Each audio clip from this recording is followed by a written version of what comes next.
Terima kasih sudah masih bersama kami pemirsa. Selama pandemi COVID-19, para siswa diminta belajar dari rumah. Lalu bagaimana dengan anak-anak pemulung?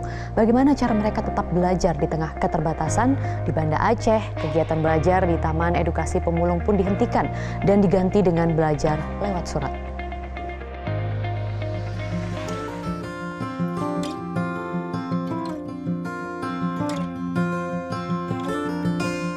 Sebelum pandemi COVID-19 menyebar di Indonesia, biasanya Maulidar Yusuf bersama para relawan lainnya setiap hari mengajar di Taman Edukasi Pemulung, kawasan tempat pembuangan akhir atau TPA Gampong Jawa, Banda Aceh. Ada puluhan anak pemulung yang mereka didik di sini dengan berbagai ilmu seperti pendidikan umum, pendidikan agama, hingga seni.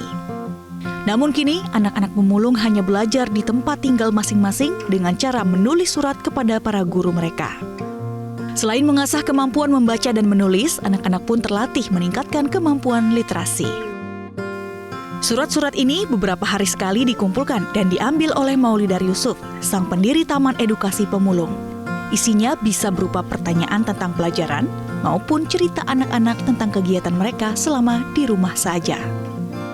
Satu persatu surat dibaca dan dibalas lalu diantar kembali kepada anak-anak. Tahun ini bulan Ramadan dilalui dengan cara yang berbeda.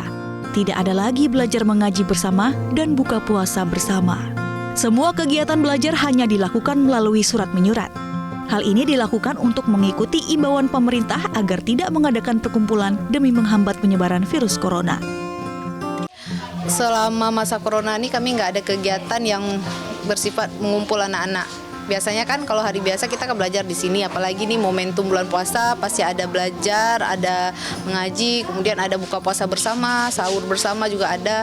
Nah untuk tahun ini kegiatan itu sama sekali nggak ada, jadi kita ganti dengan program bertulis surat. Jadi saya menyurati anak-anak, kemudian anak-anak berbalas surat ke saya. Dibalas lagi, balasannya saya balas lagi suratnya, seperti itu. Ya selama masa corona ini memang jarak harus kita jaga dengan siapa aja, tapi kan bukan berarti kita harus berjarak. Jadi ini untuk memastikan tetap berkomunikasi dengan anak-anak. Apalagi anak-anak ini tidak semua memiliki HP yang bisa WhatsApp untuk mengetahui kabar mereka. Jadi dengan berkirim surat, selain mengetahui kabar mereka, kabar keluarga mereka, ini juga menjadi media untuk mereka belajar literasi, menulis.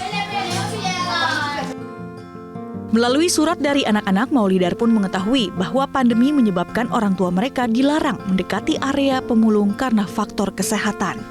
Hal ini menyebabkan orang tua mereka kehilangan pemasukan rutin dan harus mencari sumber pendapatan lain. Di tengah kesulitan ekonomi yang dialami keluarga, para orang tua bersyukur anak-anak mereka tetap memiliki kegiatan belajar meski hanya melalui surat. Nggak ada belajar karena kita disuruh kalau belajar di sekolah kan disuruh di HP. Jadi sekarang kita nggak bisa cari duit, nggak bisa cari uang untuk beli paket. Kayak mana belajarnya? Rencananya Maulidar dan para relawan lainnya akan meneruskan kegiatan belajar lewat surat hingga situasi kembali normal. Maulidar berharap selama pembatasan sosial masih diberlakukan, anak-anak tetap bisa mengenyam pendidikan meski tak bisa ke sekolah.